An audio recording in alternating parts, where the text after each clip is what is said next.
Olá pessoal, tudo bem? Então essa vai ser uma aula extra que eu decidi gravar para vocês, inclusive porque nós temos uma aula síncrona, duas aulas síncronas aí agendadas nas próximas semanas, mas sempre há o problema da internet, também tem uma limitação de duração do tempo da aula, e como nós tivemos aí também feriados, né, que abarcaram aí dias de aula, eu gostaria de garantir um conteúdo aqui para vocês, para a gente realmente ter estabelecido aí, né, digamos assim, a abordagem de todo o nosso programa de aulas. E nessa aula extra, eu vou trabalhar com vocês, né, vou dar continuidade à abordagem do tema fontes de direito internacional. Então, como eu disse na aula passada, nós vamos trabalhar agora com dois documentos essenciais, né? Mudando da unidade de sujeitos de direito internacional para fontes, nós vamos trabalhar com dois instrumentos aí fundamentais. Primeiro, o artigo 38 do Estatuto da Corte Internacional de Justiça, que é o órgão jurisdicional das Nações Unidas, da Organização das Nações Unidas, da ONU. E segundo, né, a Convenção de Viena sobre o Direito dos Tratados de 1969. Então, a primeira discussão é sobre o artigo 38 do Estatuto da Corte Internacional de Justiça. Uma observação que eu já havia feito, mas eu acho que é bom relembrar, porque já nos ajuda, né, a entrar nessa temática das fontes, é que o próprio nome Estatuto pode gerar alguma indagação, mas há diferença, em alguns momentos a gente tem ali a menção à convenção, em outros momentos a estatuto, a pacto, a protocolo. Nós estamos falando a respeito de um tratado internacional que regulamenta o funcionamento da Corte das Nações Unidas, do órgão jurisdicional da ONU. E ele tem o nome de estatuto porque é usual no direito internacional que as cortes, os tratados, melhor dizendo, né, que regulamentam o funcionamento das cortes internacionais, recebam o nome de estatuto. Então, a gente tem o Estatuto da Corte Internacional de Justiça. É um tratado internacional à parte, fora a Carta das Nações Unidas, que regulamenta especificamente o funcionamento da Corte Internacional das Nações Unidas, tá? A Corte Internacional de Justiça. E assim como nós temos lá o Estatuto de Roma, que é um tratado internacional, né, que foi celebrado em Roma, na Itália, que regulamenta o funcionamento do Tribunal Penal Internacional. Então é o usual, mas a gente vai ver que não é necessário um nome específico para a gente consubstanciar ali a natureza jurídica da fonte tipo tratado para aquele instrumento. Como nós vamos começar a trabalhar agora tratado, a gente vai ver logo na definição de tratado que os elementos essenciais para caracterizar aquela fonte como uma fonte do tipo tratado são, né, ter sido celebrado entre sujeitos de direito internacional. A própria Convenção de Viena fala estados, mas a gente sabe que outros sujeitos de direito internacional, como a própria Santa Sé, né, podem celebrar tratados, né, que são do tipo lá concordata. Organizações internacionais também podem celebrar tratados, obviamente tratados com um objetivo, um alcance mais restrito, já que vai estar sempre condicionado ao funcionamento daquela organização, daquela entidade, diferente dos estados que têm um leque aí de atuação indefinido, né, no sistema internacional.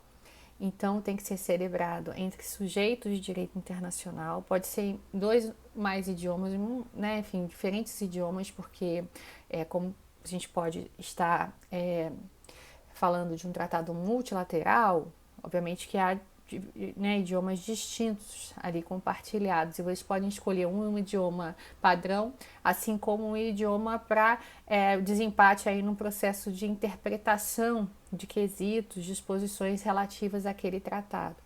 Tem que ser em conformidade com o direito internacional, então não pode, obviamente, versar sobre nenhum objeto ilícito. E não importa o nome, percebam? Então, a própria disposição que vai conceituar tratado na Convenção de Viena fala que o nome não interessa. Os outros elementos, quando presentes, é que vão caracterizar aquela fonte como tratado internacional. Então, a gente tem o estatuto, da Corte Internacional de Justiça das Nações Unidas, que é um tratado internacional que já usualmente está apresentando o nome de estatuto, porque, né, você de certa forma já identifica, chama estatuto, então provavelmente é um tratado que vai versar sobre o funcionamento de uma corte internacional. Mas o que faz dele um tratado são os outros elementos presentes. Então a gente tem esse instrumento fundamental, que é o artigo 38 do Estatuto da Corte Internacional de Justiça, assim como a Convenção de Viena sobre o Direito dos Tratados de 1969. Já deixei essa indicação, inclusive, lá no Google Classroom para vocês. No artigo 38, a gente tem algumas fontes ali discriminadas, significa que a princípio os juízes da Corte Internacional de Justiça já poderiam se valer dessas fontes, tá? Um elemento que eu não coloquei aqui, uma observação que eu não fiz, apesar de já apresentar as disposições daquele artigo 38, de respeito ao fato de que não estão ali dispostas todas as fontes do direito internacional já consagradas, inclusive pela Corte Internacional de Justiça. Tá? Porque obviamente que esse dispositivo também é uma herança regulamentado já pela Liga das Nações, que se reproduziu no Estatuto da Corte Internacional de Justiça das Nações Unidas. Então é um dispositivo não tão atualizado assim. E aí nós não temos a menção, por exemplo, aos atos unilaterais dos estados e também as resoluções provenientes das organizações internacionais. Então a gente deve agregar a essas fontes ali dispostas no artigo 38 também os atos unilaterais dos estados e as resoluções, decisões das organizações internacionais. Portanto, quando nós observamos o artigo 38, vemos que nós temos lá convenções ou tratados, né, costumes de direito internacional, princípios gerais de direito internacional, na verdade, princípios gerais de direito que são computados tanto de direito internacional quanto de direito interno, doutrinas de jurisprudência como fontes auxiliares e também a possibilidade dos juízes decidirem com base na equidade, no seu senso de justiça, se as partes concordarem. Aqui a gente já pode elaborar, tá, que as fontes principais do direito internacional seriam convenções ou tratados, costume de direito internacional, princípios gerais de direito. Fontes auxiliares, doutrina, jurisprudência e a equidade, né, se as partes assim aceitarem. E podemos também agregar entre fontes principais, dependendo do seu leque, né, digamos assim, de elaboração, de disposição, de regulamentação, os atos unilaterais e as resoluções das organizações internacionais. E vem uma questão já colocada, duas na verdade, né? Primeiro, por que esse artigo 38 se tornou assim um parâmetro para a gente quando a gente fala sobre fonte? Porque durante, né, principalmente no período em que ele foi divulgado, foi apresentado, ratificado e apresentado à sociedade internacional, era o dispositivo proveniente que regulamentava o funcionamento da principal corte internacional existente. Né? A gente não tinha as outras cortes internacionais, especialmente inseridas no âmbito dos sistemas internacionais de proteção dos direitos humanos. O sistema europeu, que é o primeiro sistema de proteção internacional de direitos humanos, só surge na década de 50. Então, né, na verdade, esse estatuto ele se consagra como o estatuto da principal corte internacional vigente, e aí se torna um parâmetro costumeiro, que digamos assim, né, exemplificativo das principais fontes do usual no âmbito do direito internacional, que passa a ser então absorvido aí pela comunidade de juristas e aplicadores do direito internacional, tá? Esse é o primeiro aspecto. O segundo aspecto é a discussão se esse rol aí presente seria indicativo de uma hierarquia já entre as fontes do direito internacional. E a maioria dos juristas hoje, o que a gente pode observar também na prática das cortes internacionais, né, da jurisprudência, melhor dizendo, internacional, eles apontam que não há uma hierarquia pela forma, tá? O direito internacional ele tem, obviamente, uma natureza distinta da do direito interno. Isso a gente já falou várias vezes. No âmbito do direito doméstico, se a gente tiver como exemplo aí o artigo 59 e seguintes da Constituição Federal, a gente vai ver lá que o processo legislativo ele tem uma forma, né, obviamente já designada, de diferenciar pelo seu processo de aprovação, de elaboração, as fontes e o seu processo de hierarquização. Então, a aprovação de uma emenda vai ter um rito totalmente diferente, um processo legislativo totalmente diferente, mais difícil, que engendra aí a modificação de um texto constitucional e que, portanto, né, consagra ela uma rigidez e uma hierarquia, né, uma necessidade justamente de preservação de valores consolidados no nosso ordenamento jurídico que se sobrepõe aos demais instrumentos normativos, que, portanto, vão ter também um processo de elaboração distinto, né, como é diferente nas leis ordinárias, até na lei complementar, leis ordinárias e outros dispositivos normativos. No âmbito internacional, se a gente for observar, o grande motor aí, propulsor de elaboração das normas, e que de certa forma fica muito claro, né, o seu grau de importância fica muito claro na consolidação do direito internacional clássico, que a gente já falou aqui, é a vontade dos sujeitos de direito internacional, especialmente a vontade dos estados. E assim, e pelo menos de forma assim, genérica, né, todos têm o mesmo, nesse sentido, né, a mesma qualificação de vontade. Todos podem emanar a sua vontade, uma vontade soberana, especialmente no tocante aos estados. Não há um processo de elaboração per si que designe num órgão supranacional uma hierarquia entre essas normas. O substrato ali de elaboração está basicamente digamos assim, na conformação de vontades em direção àquela conduta, né, que apoiem aquela conduta. A única diferença é que o tratado ele está na forma escrita, né, os princípios muitas vezes podem ter até consignados também em instrumentos internacionais escritos, e o costume, por exemplo, não. Né? Mas o direito internacional, a gente já falou inclusive sobre isso aqui, tendo em vista essa falta, né, desse ator supranacional, ele sempre se apoiou nessa vontade dos estados em reconhecerem a importância daquela norma, daquela conduta, né? e perpetuarem, digamos assim, a aplicação daquela norma ou, né, a reprodução daquela conduta, no caso do costume. Então, é a vontade.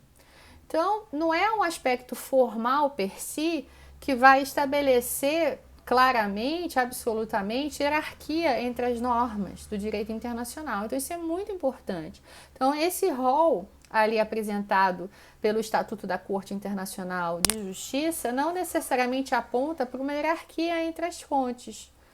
Na verdade, o direito internacional ele sempre se fundamentou mais até nos costumes do que nas normas escritas, nos tratados ou convenções, já que o nome não é tão importante, tá? Então, em última instância, o processo de codificação, que a gente chama do direito internacional, de transformar aquela conduta perpetuada pelos estados numa norma escrita, ela é relativamente recente na sociedade internacional.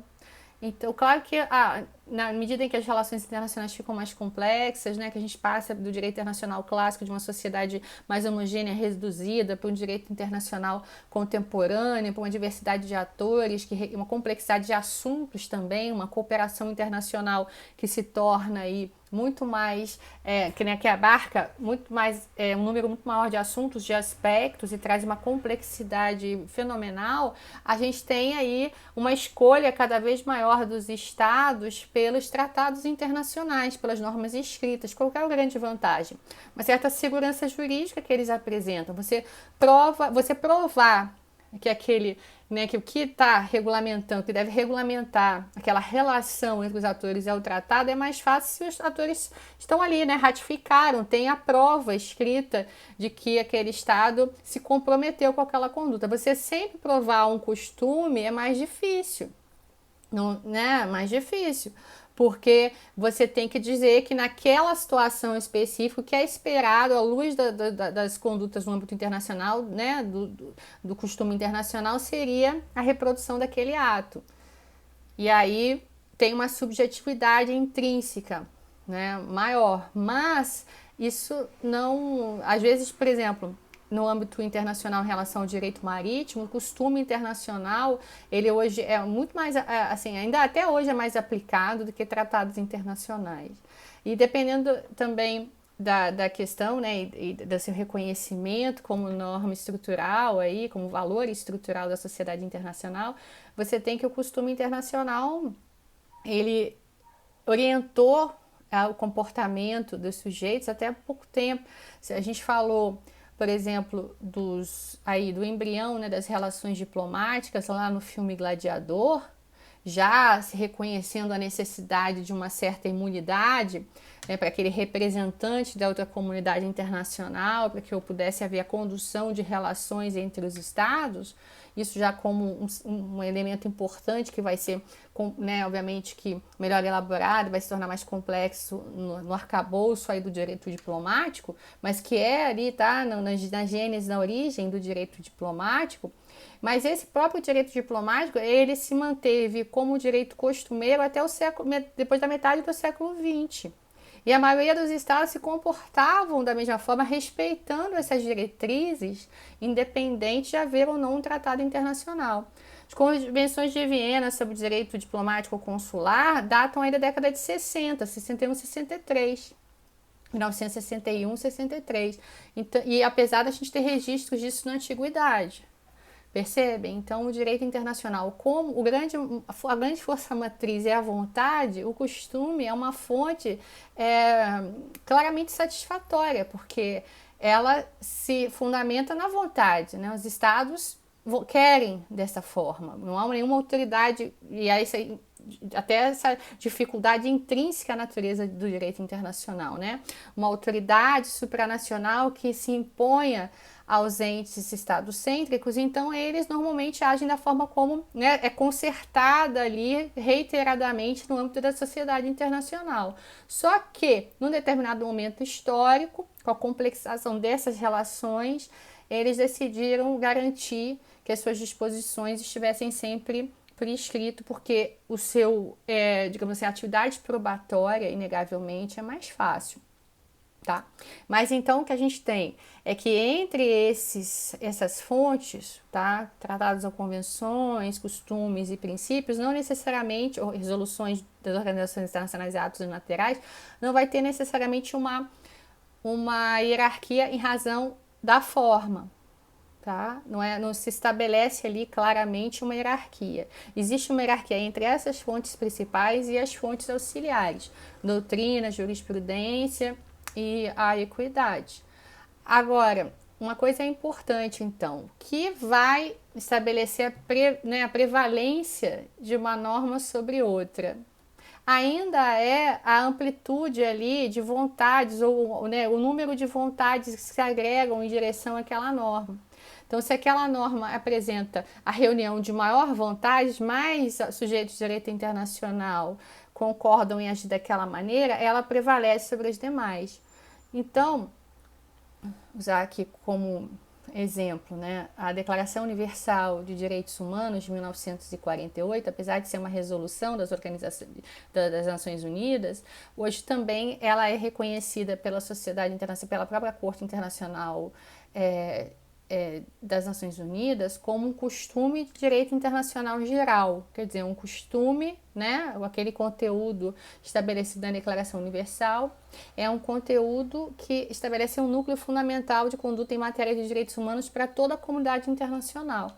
Então, com certeza, essa Declaração Universal, para os membros das Nações Unidas, né, prevaleceria sobre tratados, por exemplo, bilaterais, né, mais específicos, firmados entre um número menor de estados, também membros das Nações Unidas. Então, entre a Declaração Universal de Direitos Humanos e o tratado, dependendo da especificidade desse tratado e do número de vontades que ele abarca, a Declaração Universal prevaleceria.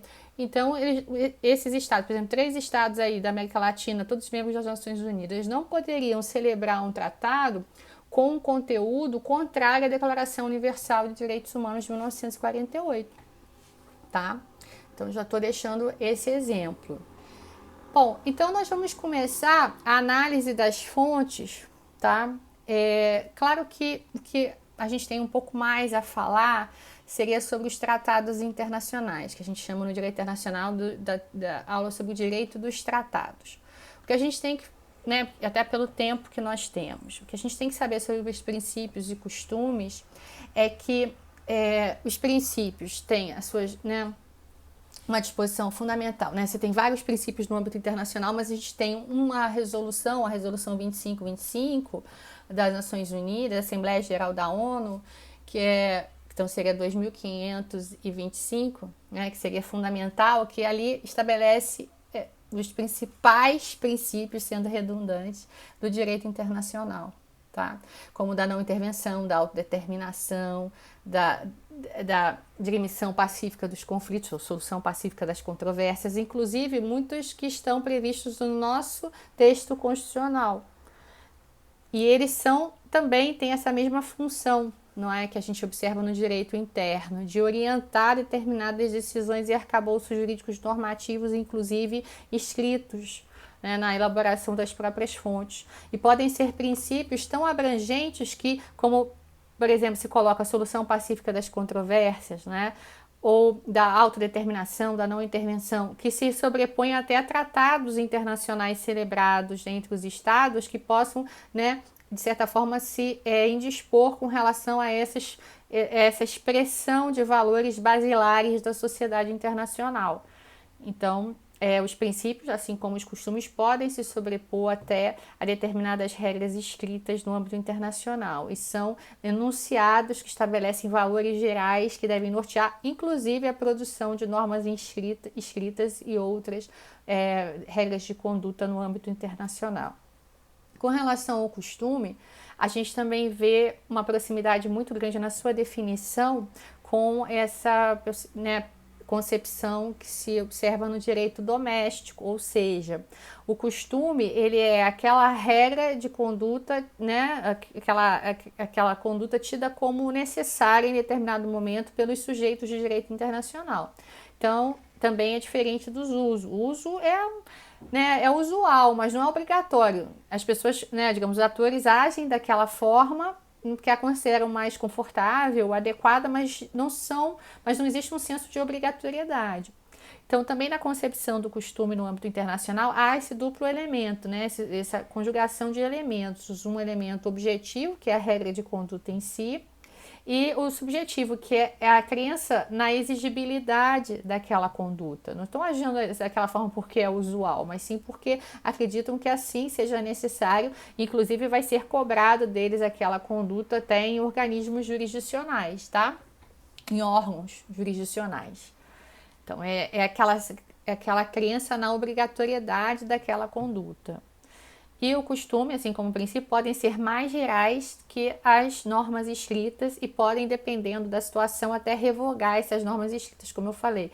O que haveria de diferente, né, no caso, entre os costumes e as normas escritas do âmbito internacional para o âmbito interno, é que no âmbito internacional, um costume, pela sua abrangência, se realmente ele, né, representar valores que são perpetuados de modo mais clara e abrangente na sociedade internacional, eles podem se sobrepor a tratados internacionais que aglutinem um número menor de vontades. Então, a norma não escrita, nesse caso, pode até se sobrepor à norma escrita, que seria diferente da situação do direito doméstico, em que o costume, a princípio, não revogaria, né, uma lei, né, uma norma escrita, tá? Por conta justamente de toda essa dinâmica, como eu já tinha falado no início, mais horizontal de produção normativa, que se diferencia da lógica verticalizada, em que há a natureza de uma vontade supranacional, né, ou melhor dizendo, nacional, no caso do direito doméstico, né, no caso da vontade do Estado, que se qualifica de forma diferente da vontade dos cidadãos. que os contratos, os costumes reiterados pelos cidadãos não podem se sobrepor à lei. No âmbito internacional, os próprios sujeitos de direito internacional elaboram as normas que vão ser a eles direcionadas. Não tem essa vontade diferenciada de um ente sobreestatal, né, supranacional, que se sobreporia justamente à vontade dos estados. Esse é um grande desafio do direito internacional que a gente vai ver. Essa questão de que o direito clássico e a sua estrutura estado-cêntrica, né, que foi aquilo que talvez viabilizou, inclusive, a consagração do direito internacional, traz essa amarra, né? Porque como que você vai conseguir regulamentar e punir, inclusive, cercear certas condutas, se a lógica de produção normativa está muito calcada ainda nessa vontade? E que, no fundo, essa vontade, no seu aspecto prático, ela realmente se diferencia, né? Apesar de no aspecto formal não, mas aquele senso de justiça, os interesses dos estados potências, dependendo das narrativas que eles elaboram, se sobrepõe a de outros estados no âmbito internacional. Apesar da gente ter uma narrativa aí de igualdade, né? Eles conseguiram estabelecer na gênese do direito internacional clássico, como já falei aqui várias vezes, um mecanismo que burlava essa dinâmica da generalidade e da igualdade entre as vontades, com essa perspectiva que eu já havia falado anteriormente do aspecto civilizatório do direito internacional, que acaba qualificando as vontades. A vontade é o grande motor, mas há vontades que se sobrepõem a outras, há vontades de natureza, né, civilizatória mais elevadas, que se sobreporia à vontade de outros atores. Então, a gente tem toda essa narrativa que hoje congrega, por exemplo, os integrantes do Conselho de Direitos, Conselho de Segurança das Nações Unidas. Por que alguns membros podem decidir e sua vontade ter poder de veto, né, sobre a vontade de outros entes? Se a gente tivesse aqui uma concepção generalista, abrangente e democrática de que todas as vontades tivessem o mesmo valor.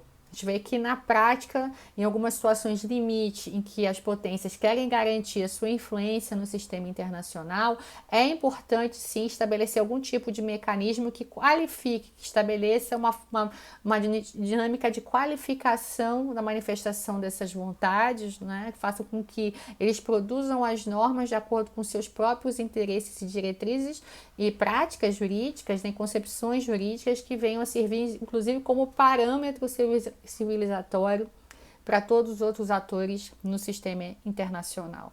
Então, isso ainda prevalece, né, como um mecanismo importante na elaboração das normas no âmbito internacional. Mas o que a gente já sabe, que esse é o mais importante, é que a forma em si, a manifestação formal, tocante às fontes do direito internacional, não estabelece per si uma hierarquia entre as fontes principais, entre elas. Agora, entre as fontes principais e as auxiliares, sim, haveria uma hierarquia. O que vai estabelecer, portanto, a primazia de uma fonte sobre a outra é a abrangência em termos de adesão por parte dos sujeitos de direito internacional. Aquela norma, seja um tratado, seja um princípio, seja um costume, que aglutine, né, que reúna o maior número de sujeitos de direito internacional em torno dela, né, do seu reconhecimento como uma prática legítima, ela prevalece sobre as demais. E né, se a gente for observar em termos da própria natureza, né, de conformação do direito internacional, é até mais fácil imaginar que os costumes internacionais eles tenham sido uma fonte mais usual, né, e tradicional ao direito internacional do que quaisquer outras. E que mais recentemente a gente pode apontar aí a existência de um processo de codificação do direito internacional, da opção maior por fontes escritas, né? Porque obviamente tendo a complexidade e o maior número de a intensidade, a abrangência das relações internacionais em diferentes aspectos, setores com vários estados, é mais seguro e fácil e ágil você ter ali aquele compromisso celebrado por escrito para garantir a sua perspectiva probatória. Tudo bem? Então, agora nós vamos falar sobre, tendo em vista essa abordagem geral das fontes, nós vamos nos deter sobre a questão dos tratados, que aí provavelmente exige uma dinâmica mais, né, que digamos assim, inclusive transpassa, né, a perspectiva só do costume internacional, das diretrizes internacionais, mas que também nos afeta no sentido de que a gente tem que entender como que o Brasil se relaciona com esse processo de produção das normas internacionais do tipo tratados e convenções. Aí a gente vai ter que se debruçar sobre né, as diretrizes constitucionais e tal, entender como é que o Brasil se posiciona, tá? E tem toda uma discussão também sobre os tratados de direitos humanos, que passou a ter uma diretriz diferenciada depois da emenda constitucional 45 de 2004, né? E também do julgado relativo ao Pacto de São José da Costa Rica, que estabeleceu, né, a questão das normas supralegais. Então a gente vai analisar um pouquinho isso. Então o que a gente vai fazer é, nessa aula, analisar o rito relativo à elaboração dos tratados internacionais, né, em geral, e na próxima aula, que eu pretendo também deixar gravado, independente da nossa aula síncrona, é a discussão sobre os tratados de direitos humanos. Então vamos lá. Quando a gente for falar, então, dessa questão dos tratados internacionais, a gente tem que, primeiro, né, obviamente, entender qual é o processo de elaboração de um tratado internacional, e aqui eu vou falar sobre o papel do Brasil, né, o posicionamento do Brasil nesse processo de elaboração. A gente primeiro tem que falar sobre um tema que se coloca de forma mais genérica, assim, que seria a relação entre as normas internacionais e a norma interna, e quais teorias se aplicam, né, poderíamos, digamos assim, resumir as diferentes formas de relação entre as normas internacionais e as normas internas. Eu vou falar basicamente do monismo e do dualismo, tá? Porque ainda são teorias, né, vertentes teóricas que são mencionadas pelo Supremo Tribunal Federal, caso brasileiro. Mas é importante aqui a gente mencionar que não são as únicas teorias existentes.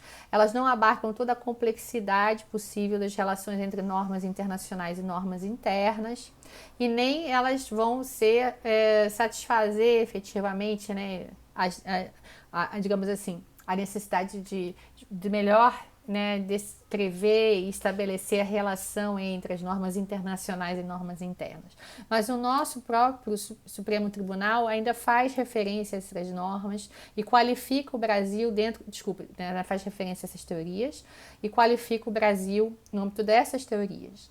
Então, o que a gente tem é que desde do recurso extraordinário, né, que é um recurso constitucional que ocorre no âmbito do Supremo Tribunal Federal, 80.004, o Supremo Tribunal Federal fala que o Brasil é dualista, né, tem uma posição, um comportamento do tipo dualista no tocante à relação entre norma internacional e norma interna. Então a gente tem que entender o que é esse dualismo em detrimento de um possível posicionamento monista. Então, desculpa. Vamos lá. Vamos diferenciar, assim, o monismo do dualismo naquilo que mais seria importante para a gente nessa discussão, tá? Sobre as relações entre normas internacionais e normas internas. Especialmente, né, então, no caso, a forma como o Brasil se posiciona aí na elaboração de tratados internacionais. O dualismo, ele entende, tá? É uma teoria ainda mais, talvez, desatualizada que o monismo sobre uma das suas vertentes, tá? Mas ele entende que o ordenamento jurídico internacional e o ordenamento jurídico interno, como se a gente configurasse isso sobre dois círculos, né, que não se tangenciariam, não teriam contato entre si, eles seriam universos totalmente diferentes, tá? Espaços totalmente distintos. Em última instância, a norma internacional só faria sentido, né, para ser aplicada no âmbito internacional. Ela surgiria por uma demanda de uma realidade internacional que seria muito específica e sempre totalmente distinta daquela realidade interna. Então, vocês podem ver, é como se o que acontecesse aqui no âmbito nacional não tivesse nenhuma relação com o âmbito internacional e vice-versa. Vocês podem ver que são teorias, né, que versam aí da Segunda Guerra Mundial para cá, década de 50. A gente tem um autor italiano que é muito referenciado com relação à divulgação dessa teoria, que é o Anzilotti, né? E então estabelece essa dinâmica. Bom, em última instância, para a norma internacional poder, né, digamos assim, surtir efeitos aqui no nosso ordenamento jurídico, o que seria algo excepcional, porque não seria da natureza dela isso, ela deveria passar por um processo de adaptação, tá? Isso seria feito por algum órgão interno do Estado. Em última instância, ela teria que se transformar numa norma interna. Por isso que o STF fala que nós seríamos dualistas. Por quê? Porque o Congresso Nacional faz esse papel, que é chamado do processo de incorporação das normas internacionais. Ele vai ter que transformar aquela norma internacional que teria a sua orientação toda voltada para uma realidade internacional, ela teria que transformar numa excepcionalidade, porque a princípio faria sentido, né, excepcionalmente a sua aplicação no âmbito interno, também numa norma do tipo interna. E aí a própria Constituição estabelece que os decretos, que essas normas elas vão vigorar no âmbito interno na modalidade de decreto legislativo. Então o que o Congresso vai fazer é transformar essas normas em decretos legislativos. E aí tem uma discussão interessante que fica aí guardada, se a gente, depois quando a gente falar do monismo a gente contrapor essas duas teorias, é que, tendo em vista a elaboração dessas normas, dessa teoria, a gente não poderia reconhecer jamais um possível conflito entre norma internacional e norma interna. Conflito em que sentido? A norma internacional revogando a norma interna? Não. A teoria dualista não admitiria esse conflito. Por quê? Porque essa norma internacional, ela só poderia vigorar aqui quando adaptada ao nosso ordenamento jurídico, quer dizer, quando todos aqueles possíveis conflitos ou inadequações já fossem sanadas no processo de elaboração de um decreto legislativo. Então, não haveria conflito entre norma internacional e norma interna. Isso é importante. Vamos contrapor agora ao monismo. Aí nós temos várias teorias com relação ao monismo, né? Monismo com primazia do direito interno, monismo com primazia do direito internacional, monismo moderado. E a maioria, essas vertentes teóricas, a vertente teórica do monismo, ela advém, inclusive, de uma discussão sobre a pirâmide normativa kelseniana. A melhor explicação sobre monismo, dualismo, para mim, está no texto do professor Celso Albuquerque Melo, né, no manual dele, dos 2 volumes. Só que é uma obra que não está tão atualizada, que às vezes é difícil o acesso. Não está atualizada porque ele morreu em 2005 e faleceu e não autorizou que houvesse atualização da sua obra. Mas esse capítulo específico, que é mais histórico-doutrinário, sobre digamos assim, a explicação dessas vertentes teóricas é muito bom.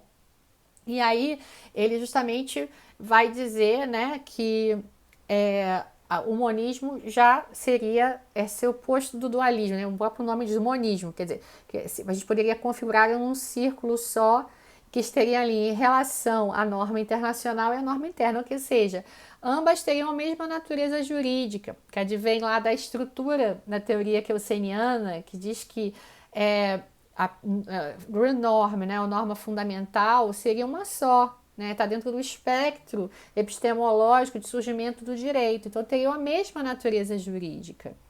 E que, portanto, né, poderia haver, sim, inclusive, conflito entre essas normas. Tá? Poderia haver, eventualmente, a regulamentação do mesmo assunto, tanto pelo direito internacional quanto pelo direito interno, só que de forma diferente, e, porventura, poderia haver um conflito entre essas normas. E que cada ordenamento jurídico interno de cada estado iria estabelecer regras específicas para regulamentar esse conflito. Mas, como eu falei, para o STF, o Brasil seria dualista, tá?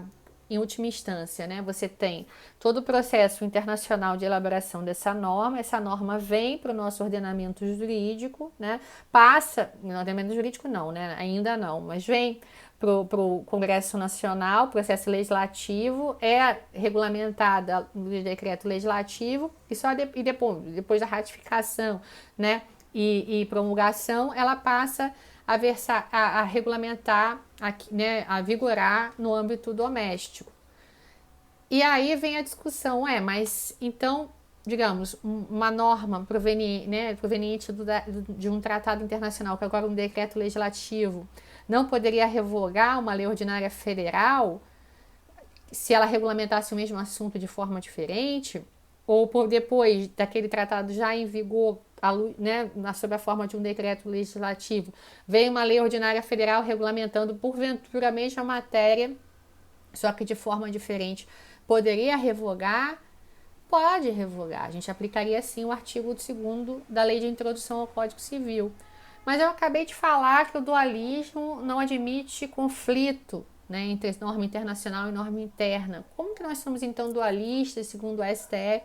Só que aí vem a chave da questão, que até a professora Nádia Araújo, professora de Direito Internacional Privado, também da PUC-Rio, eu não sei, acredito que de outras instituições, e ela é procuradora do Estado também do Rio de Janeiro, é uma internacionalista, né, do direito internacional privado muito reconhecida.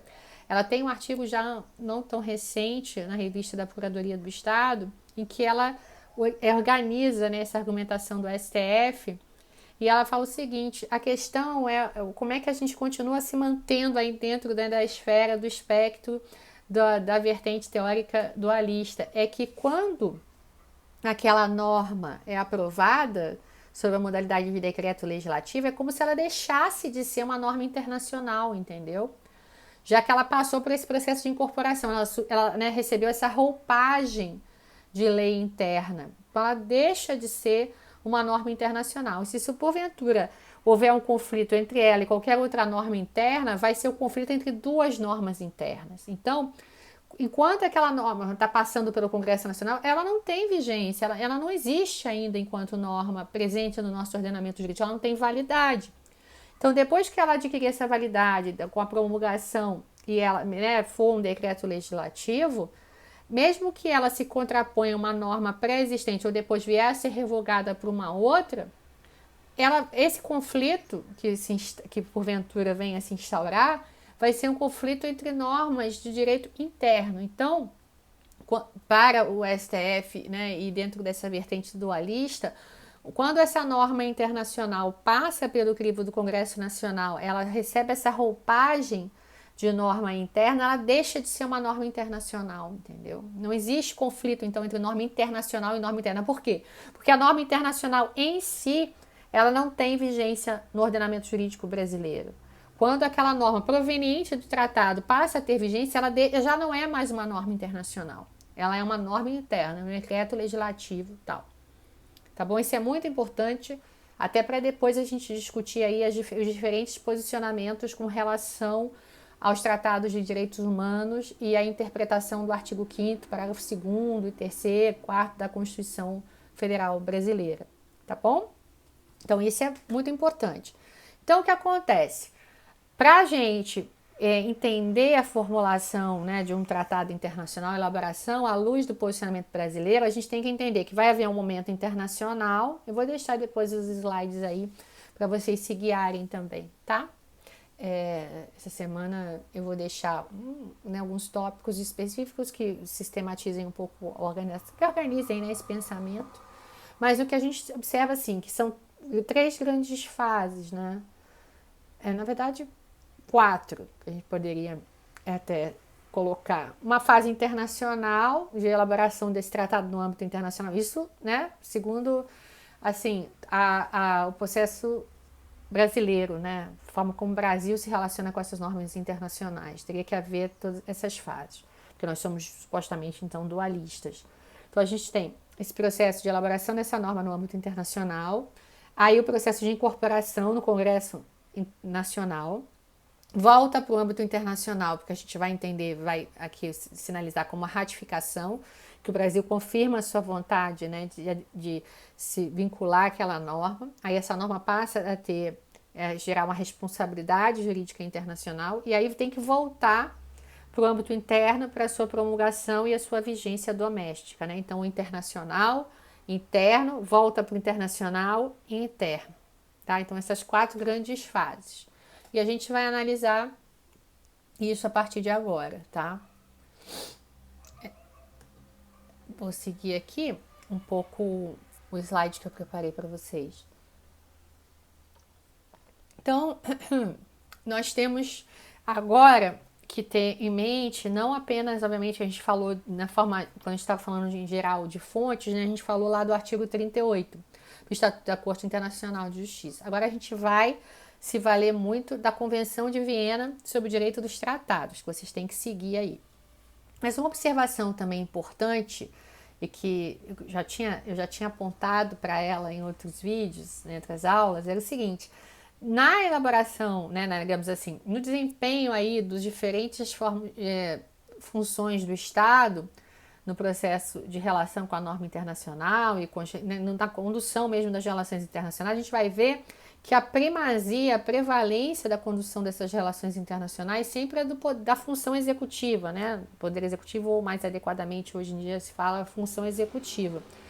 Porque são justamente nos momentos decisivos que geram obrigações para os estados, que o Estado, né, brasileiro, que os estados de modo geral têm que realmente, né, assumir obrigações ou se posicionar sobre as sanções ou enfim, conduzir as relações, responder pela nação. Quem dá a última palavra é o executivo. A gente viu isso na extradição, né, que eu mencionei, tanto na deportação, na verdade, na expulsão, que a gente precisa de um decreto presidencial, né, na deportação, que são agentes administrativos do executivo.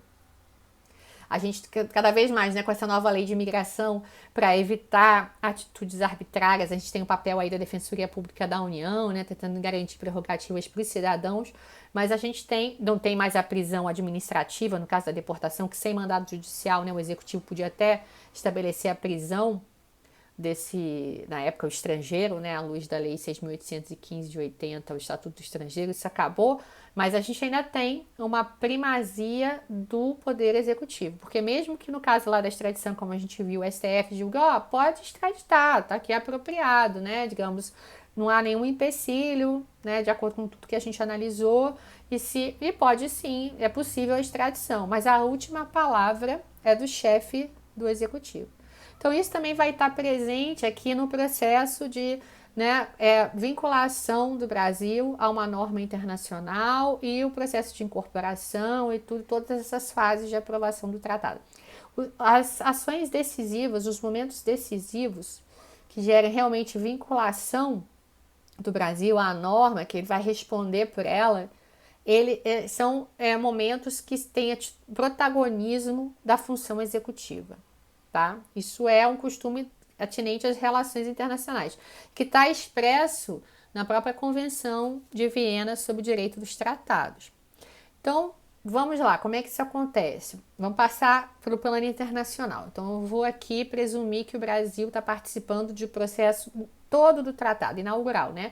Desde a elaboração do texto, que pode acontecer também para a gente aderir a um texto já pronto. Mas para a gente abarcar todas as fases possíveis, eu vou presumir que o Brasil está, né, participando de todo o processo desde a sua negociação.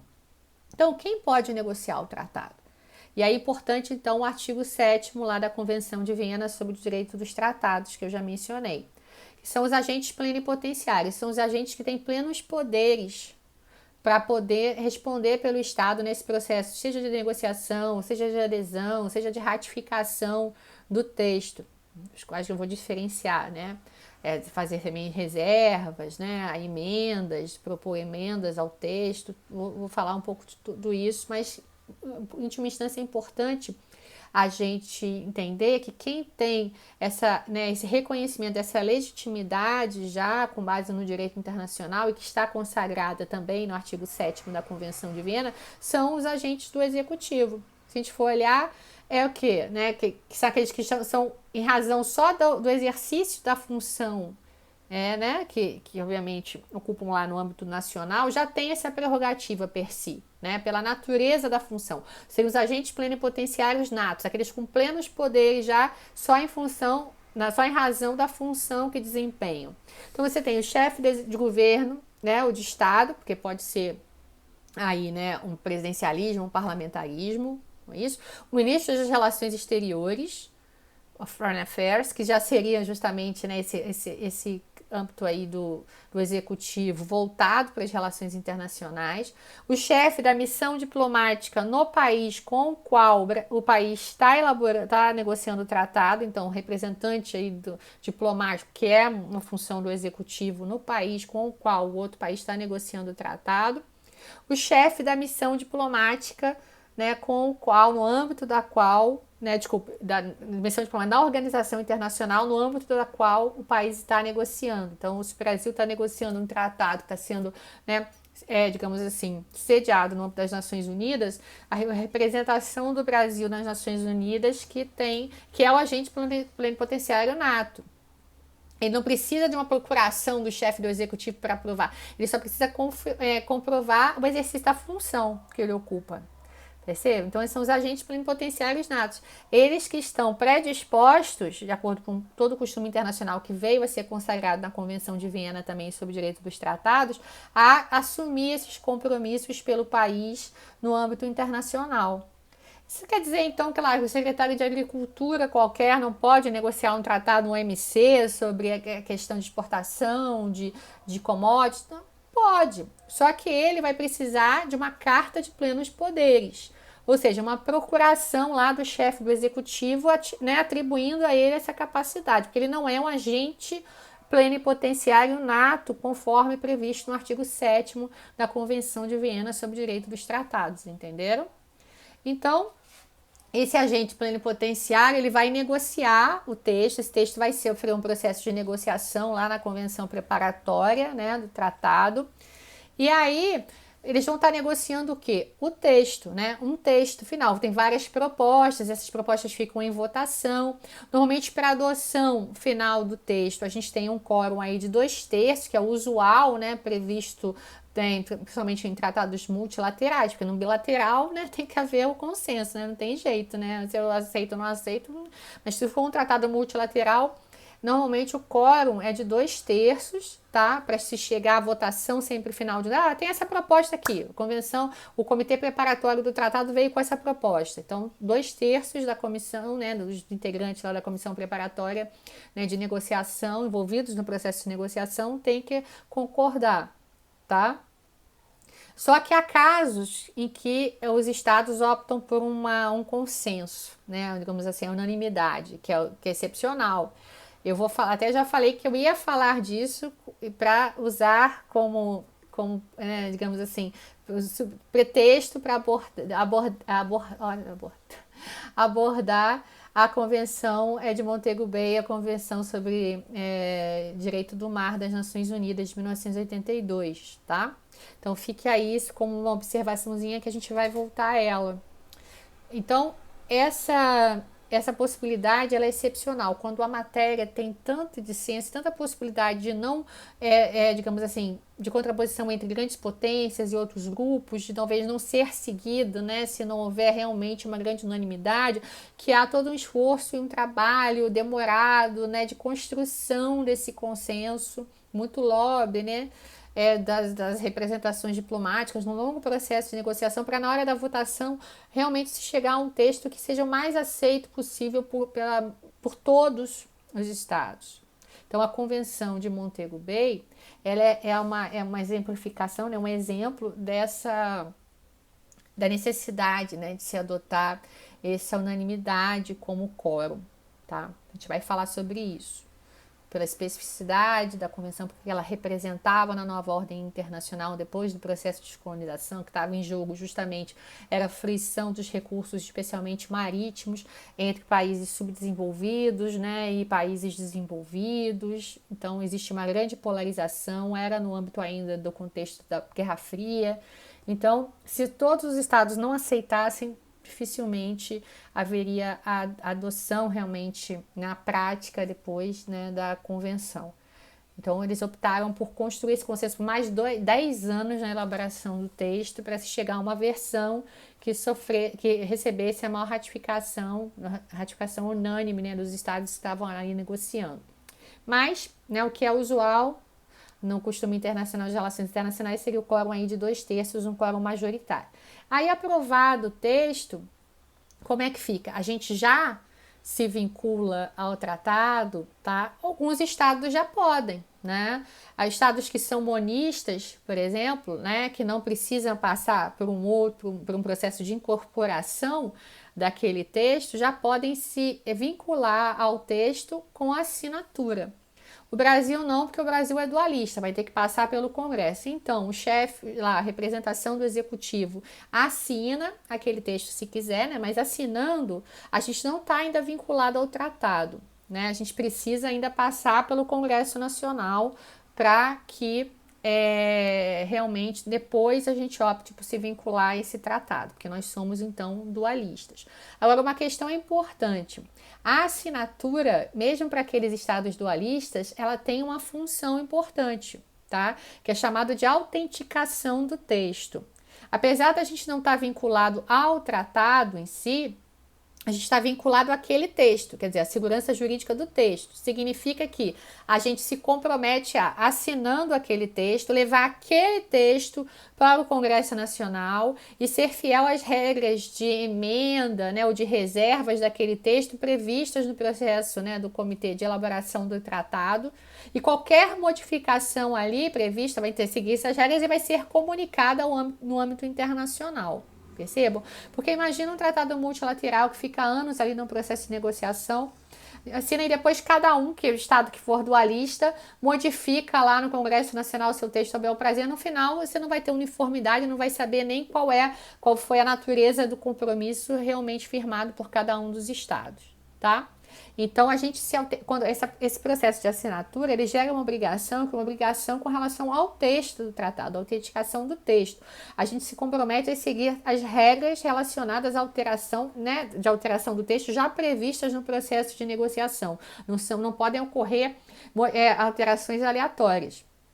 Um extremo que a gente verificou foi com relação ao próprio Estatuto de Roma, que regulamenta o Tribunal Penal Internacional, que não admitia nenhum tipo de reserva ou emenda. Então a gente teve que passar ele para o Congresso Nacional com grande lobby no âmbito do Congresso Nacional, por parte do Ministério das Relações Exteriores, para que o Congresso adotasse o texto como ele estava, porque senão a gente não poderia depois ratificar e realmente se vincular ao Tribunal Penal Internacional, porque ele não admitia nenhuma reserva, nenhuma emenda, nenhuma espécie de modificação, era ame ou deixe, entenderam? Então, quando a gente assinou o Estatuto de Roma, isso já estava previsto, o reconhecimento dessa limitação, tá? Então, a gente autenticou assumindo esse compromisso, então não seria possível realmente integrar aquele tribunal, tá?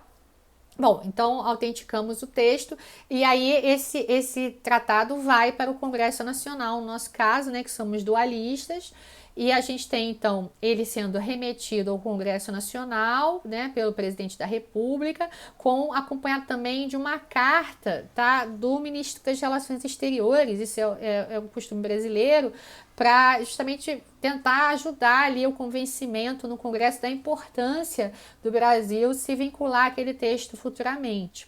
Então, nós temos aí o processo de elaboração já de início, né, de um decreto legislativo, segundo lá aos ditames constitucionais, artigo 59 e seguintes da Constituição Federal Brasileira.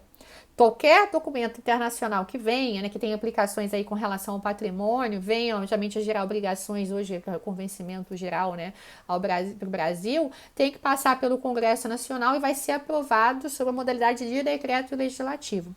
Mesmo os tratados de direitos humanos hoje, que todo mundo fala que são equiparados a emendas constitucionais, eles são equiparados, mas a forma como eles são aprovados é decreto legislativo sempre. O que acontece é que esse decreto legislativo ele vai ter o status normativo, vai ser equiparado, em termos do seu valor normativo, né, na hierarquia do ordenamento jurídico brasileiro, a uma emenda constitucional.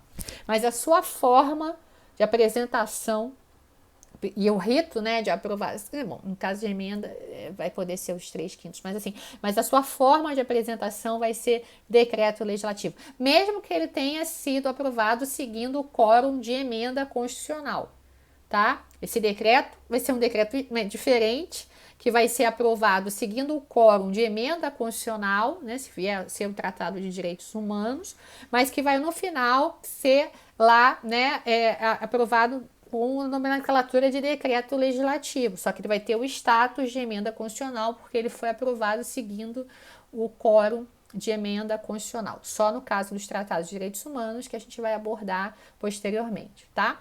Então, a gente tem aí o processo, né, de elaboração de um decreto legislativo, e esse decreto, ao final, vai poder ter diferentes, como eu falei, status, valores hierárquicos, né?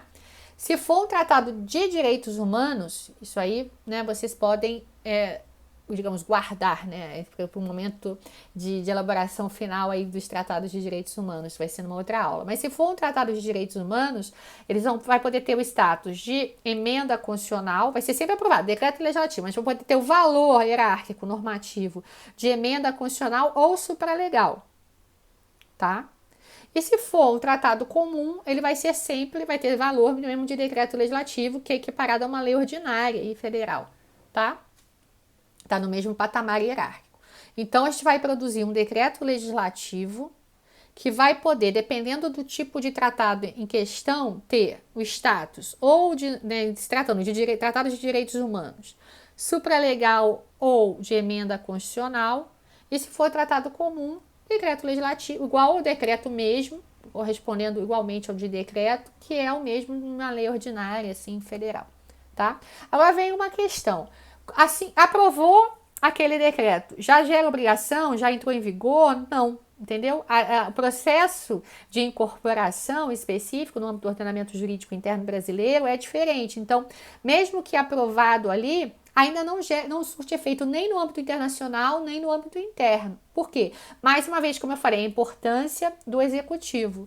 Porque pode ver nesse processo aí, por exemplo, a própria Convenção de Viena sobre o Direito dos Tratados só foi ratificada em 2009, ficou mais de 20 anos aí no Congresso Nacional. Pode haver mudança de representação, né, do executivo, então de chefes do executivo, e aí o outro presidente não ter mais interesse naquela norma que foi negociada na vigência de um outro governo, né?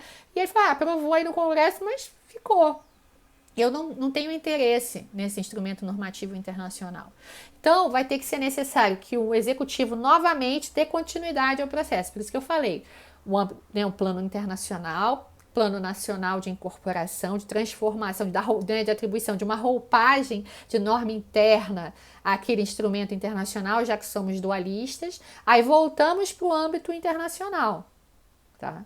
Aí, no âmbito internacional, a gente tem a manifestação final do executivo reiterando a sua vontade de sim fazer parte daquele instrumento internacional, de aderir, né, digamos assim, de se comprometer com aquele instrumento internacional, de se vincular a ele. Então, é a ratificação. Está previsto lá, né, uma interpretação do artigo 16 da Convenção de Viena sobre o Direito dos Tratados. E é muito importante não confundir ratificação com incorporação da norma no âmbito interno. Inclusive, o professor Francisco Rezec, lá no curso lá, Elementos, né, de Direito Internacional, na obra dele, ele tinha uma partezinha, um capítulo só sobre acepções erradas, né, atribuídas à ratificação. Então, ratificação é sempre um ato internacional. A ratificação nunca é feita pelo Congresso Nacional. O Congresso Nacional incorpora tratados. A ratificação é feita sempre pelo Executivo e é um ato internacional de troca ou depósito dos instrumentos de ratificação.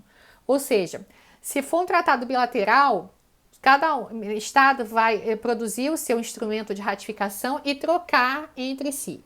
Se for um tratado multilateral com várias partes, cada Estado vai produzir o seu instrumento de ratificação e depositar ou no organismo internacional que for designado pelos membros integrantes do tratado, ou no órgão de um dos Estados lá, membros, né, Estados parte do tratado, entendeu? Então, o importante é produzir um instrumento de ratificação, que tem aí umas 3 partes, mais ou menos, né? Quer dizer, que relata todo o histórico de participação do Estado no processo de negociação. O outro que, quando o país, obviamente, for dualista, tem lá a cópia do decreto legislativo aprovado no Congresso Nacional, no caso brasileiro. E a última parte, que é a assinatura do chefe do Executivo, que é a corroboração, né? Corroborácio, mostrando que realmente tem intenção de se vincular. Esse é um documento, como se fosse um processinho assim, em 3 partes, que é o instrumento de ratificação, que é preparado por cada Estado, e aí, se for bilateral, é trocado entre os Estados, se for multilateral, é depositado, né, num órgão internacional, num organismo internacional ou numa instância qualquer, algum órgão nacional previsto no processo de elaboração do tratado. E aí sim, com a ratificação, você tem atestado aí, né, a vontade do Estado de se comprometer com aquele ato internacional, aquele instrumento internacional. Aí já tem vinculação internacional, tá? Que é, digamos assim, gera obrigações para o Estado já no âmbito internacional, que é até um pouco estranho, porque percebam, já gera obrigações no âmbito internacional antes de ter vigência interna. Aí o Executivo tem que correr para promover, né, a promulgação, volta para o plano interno, né, daquele decreto legislativo que já foi ratificado no âmbito internacional, porque era um tratado, né, para justamente ele poder gerar efeitos no âmbito interno e a gente poder cumprir aquele instrumento que já está gerando, né, aquela norma que já está gerando efeitos internacionais, tá? Então, aí é uma forma um pouco inusitada, né, de uma produção normativa que gera efeitos internacionais até antes de gerar efeitos internos. Então, tem que haver aí, né, se você realmente quiser se vincular e não ser responsabilizado internacionalmente, porque agora você, na verdade, já está vinculado internacionalmente, entende? E você agora poder dar provimento a essa norma no âmbito interno. Tem até uma discussão, o país pode dizer, mas eu não promulguei, então eu não posso ainda cumprir aquele tratado. Não interessa. O que vale para o âmbito internacional é o compromisso internacional celebrado mediante a ratificação. Isso está previsto e é muito importante no artigo 27 da Convenção de Viena sobre o Direito dos Tratados, que o Estado não pode alegar descumprimento, né, digamos, inconformidade, melhor dizendo, com norma interna para não cumprir norma internacional. Então, se não promulgou, né, está em maus lençóis, porque continua vigorando, já está vigorando a obrigação no âmbito internacional e você não deu provimento ainda para essa norma no âmbito interno, tá? Até houve o caso, acho que é do protocolo, o Pacto de Direitos Civis e Políticos, né, que permitia a denúncia individual por parte dos cidadãos brasileiros, e o Brasil havia, né, ratificado esse protocolo, mas não tinha promulgado o decreto, né, interno, no caso daquela discussão do Lula, se podia ou não acompanhar as eleições, né, e ele estava questionando a sua possibilidade aí, né, de soltura para acompanhar as eleições passadas, de acordo com o protocolo do Pacto de Direitos Civis e Políticos. E muita gente argumentou, mas o Brasil pode dizer que não segue porque não promulgou o decreto. À luz do direito internacional, o Brasil está descumprindo o protocolo que ele ratificou. Está incorrendo no ilícito internacional. Porque o fato de não ter regulamentado o decreto internamente não interessa. O problema do Brasil. O que vale à luz do direito internacional é o compromisso celebrado no âmbito internacional com a ratificação. Tá? Isso é interpretado de acordo com o artigo 27 da Convenção de Viena sobre o Direito dos Tratados. Então, aí também, né, cumprida todas essas fases, você tem, depois da ratificação, já o compromisso internacional, e agora, depois da promulgação no âmbito interno, tá? Geralmente esse tratado, que agora é um decreto legislativo, portanto, de acordo com a interpretação do STF, deixa de ser uma norma internacional, passa a ser uma norma interna e passa a vigorar, tá, no âmbito interno. E é importante, então, a gente tirar todas essas conclusões, né, disso. Aí vem essa conclusão também assim, mas como agora é uma norma interna qualquer, né, que tem pode ter um status de emenda ou supralegal se for um tratado de direitos humanos, ou se for um tratado comum, né, vai ter o status lá mesmo de lei ordinária federal igual, né, que é a do decreto legislativo mesmo, mas vai ser sempre um decreto legislativo. Mas digamos que se esse decreto porventura posteriormente vier a ser revogado por uma lei ordinária federal ou por um novo decreto legislativo, tá? A questão é, pode haver essa revogação? Pode, como eu falei, porque agora já que ele é uma norma interna, entra aí na regra de revogação comum à lei de introdução ao Código Civil, lá o artigo 2º, né, da lei de introdução ao Código Civil. Mas isso não significa reconhecer que há conflito entre norma internacional e norma interna.